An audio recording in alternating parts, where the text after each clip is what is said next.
philosophy.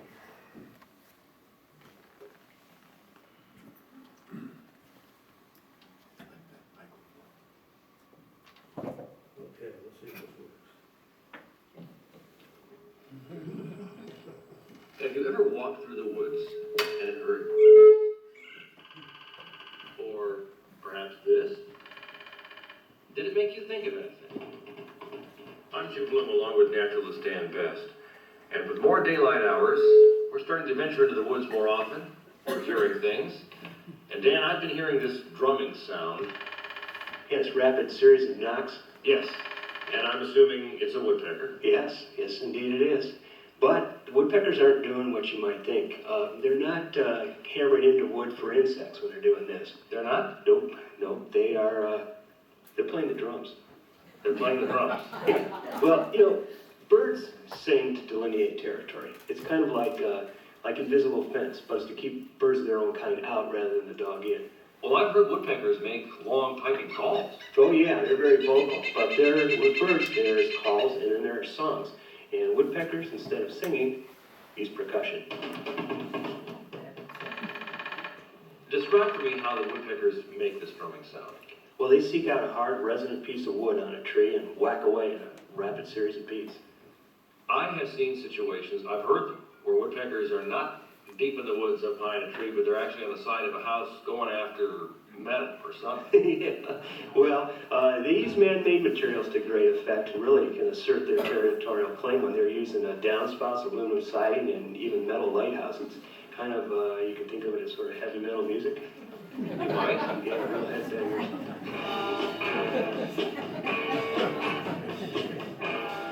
So when you're venturing into the woods this spring, and you hear that familiar drumming sound, you'll realize it is a woodpecker, but it's not woody, nor is it bringo, nor is it foraging for food.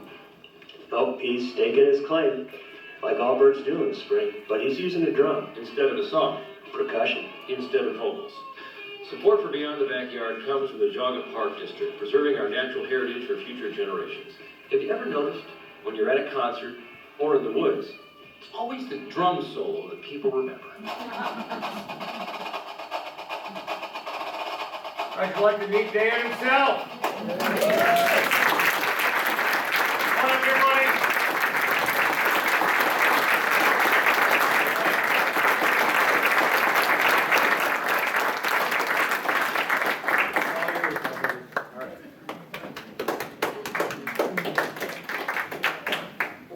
Jim, jeez, okay. My goodness.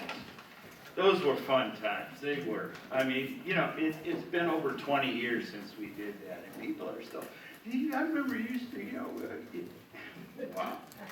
So, thank you. This is a great honor to join the pantheon of Geauga County Heroes of Conservation. These champions of nature are, in many ways, my personal heroes for their intellect, passion, and dedication to maintaining Geauga County's natural heritage to enrich the lives of our people here for years to come. And, I could wax eloquent on every one of them and the influence they've had on me. Of course, time won't allow that, but I will mention my mentor, Dwayne Ferris, the first naturalist of Geauga Park District. Now, old Dwayne, if he were here today, he's been gone for a while now, but he would have us opening all the windows so we could hear the tundra swans as they pass over, which they surely will with this first blast of winter as they do each November. So that primal calls that they have, that very soul stirring. So yeah. Jim, did we ever do a Beyond the Backyard on tundra swans? We did. We did, didn't we? Yeah. Yeah. Yeah. Way up high they fly. Way up high, yeah. Day or night. So, my congratulations to fellow inductees and my thanks to Protect Geauga Parks for providing a forum and recognizing those who have advanced conservation of Geauga County's outstanding natural features. As for me, My career compass was set early on. I had the good fortune of having my budding interest in nature, without exception, supported and encouraged by my parents, family elders, teachers, scout leaders, naturalists, and others who played a pivotal role along the way to my career as a nature educator. Such inspiration, encouragement, and mentoring continued into my 3 decades with Geauga Park District, where let's see, I'm delighted to have, geez.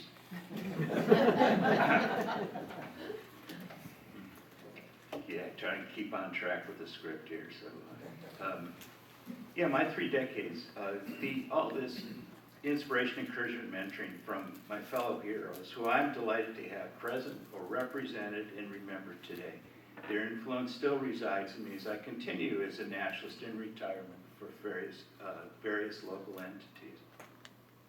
So whatever success I've had as a Geauga Park District naturalist, I attribute to the latitude given to exercise creativity, aided by the skills and talents of park staff and volunteers that brought my often out there ideas for programming and exhibitry to fruition. For that, I could never accept recognition without acknowledging such support, not to mention the forbearance of coworkers, supervisors, and not the least of all, my wife.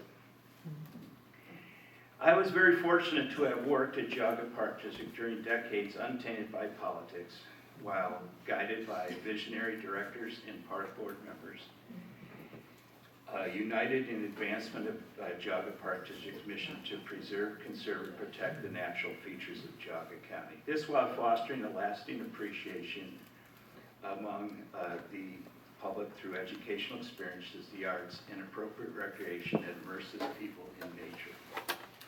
So again, my congratulations to my fellow heroes of conservation, and thank you, Protect Geauga Parks, for your efforts towards Geauga Park District to promote transparency, accountability, and adherence to an ongoing mission to preserve and protect Geauga County's extraordinary natural heritage. Thank you very much.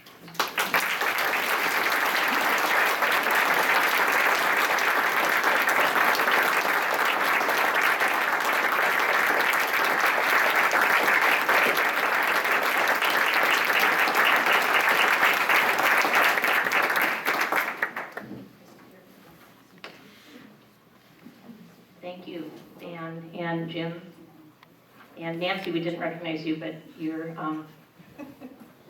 I'm sure, have some commentary on based on what all these nice things being said, but we'll talk about that later.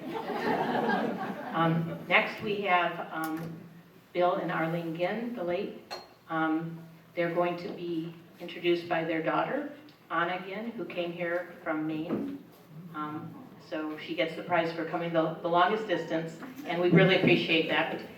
She's also, Arlene and Bill will also be introduced by Christy Burr, longtime colleague and friend, who was most helpful in sharing with us information that you see in the programs. Working with us, we were very particular about the pictures we were getting, and she was very helpful. There's also, as you leave this room, on the left going out, there's a big poster that was done, I think, in 1985 at a birthday gathering, or for a birthday, that has loads of pictures of Bill and Arlene and the family, so it's definitely worth checking out. So, Anna, do you want to go first? Whichever one of you is welcome. Anna, again, speaking for her parents.